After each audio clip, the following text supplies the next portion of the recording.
Okay, so we're carrying on. I found my tool. This is my shading tool. There's 2 lots that come in it, and this is the shading tools I use. I will be selling them soon, so they're excellent to work with pencil. So I'll tell you about it soon. Anyway, I use a piece of paper to press on so that I can not ruin my picture.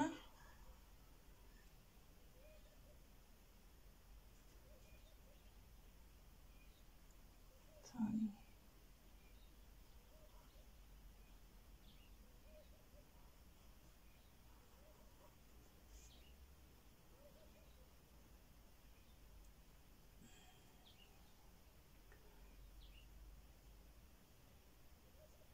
You can see. Okay, that's that piece. That's that piece. Okay, so this is all dark. Let's just see. I think there's a light piece there. A light piece there. More or less, I can lift it after.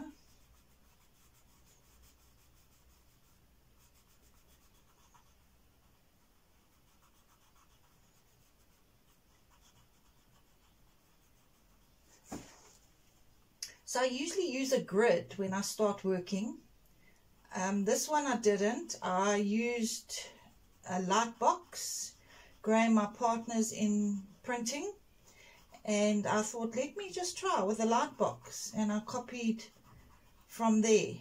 But I've had 10 years of drawing my blocks and really practicing on working with my blocks, because I rub all my blocks out once I have my drawing, especially with a portrait, and then I'll rub all my blocks out. So you should still be able to draw after that. I mean, the talent is there.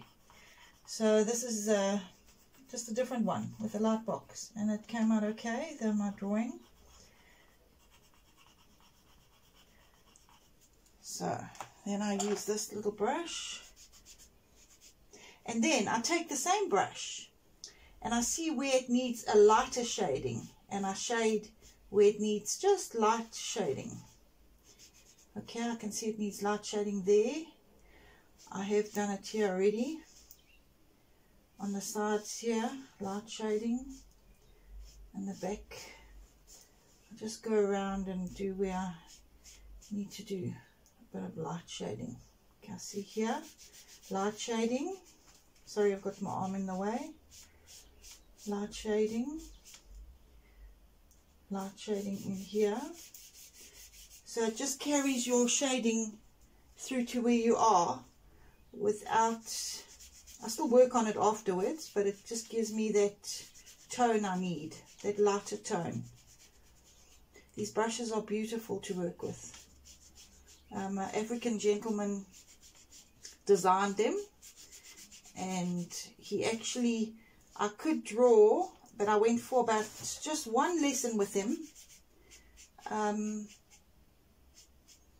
to show me how to use these tools on my pictures. So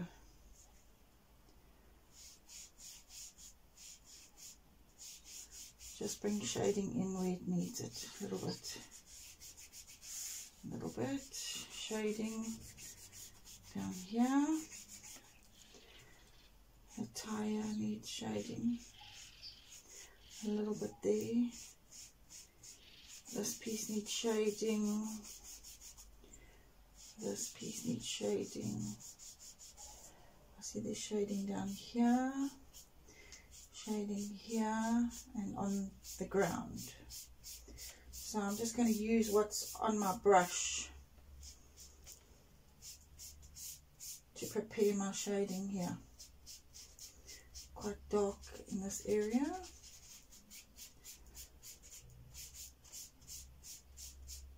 Okay, I see there's a piece. That's the dark, that's the light. Okay, a bit of shading here on this. The wheels have shading, so we'll just put the light in between. So when I go with the dark, it will throw it up. Where there's a lighter shading, I'll go in and I'll lift with my rubber. Light shading there. Light shading. By the time I've gone dark around here, that will all blend in. It's just my lights for my highlighted pieces. Here shading.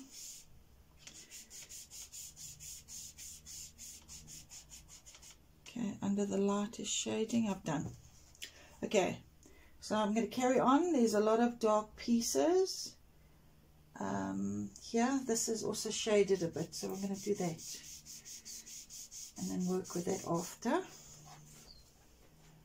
Perfect. Bit of shading there. Okay. So already my picture's starting to come together. I don't know if you can see that. Yeah. Okay, this is how I worked on Judge when I got into the 40th, into the top 40 of South Africa with the Sun Num competition. I used my brushes. In fact, that one I went up to a 6B. I've since found a 8B, and I've even seen a 9B. So these are 8B for my depth. I love dark. I'm a very, with my pencil drawings, I love depth, and then I lift it. If you give me a drawing to do, I don't like seeing a drawing that's all just phased with these colors, the light colors. It must have depth, and so that's how I love art. It's got to have the light and the dark contrasting. And then you give me that kind of work and I'm in my element. And already I've shown part of this to the person who's commissioned it, and they think it's awesome so far. And it's only just starting.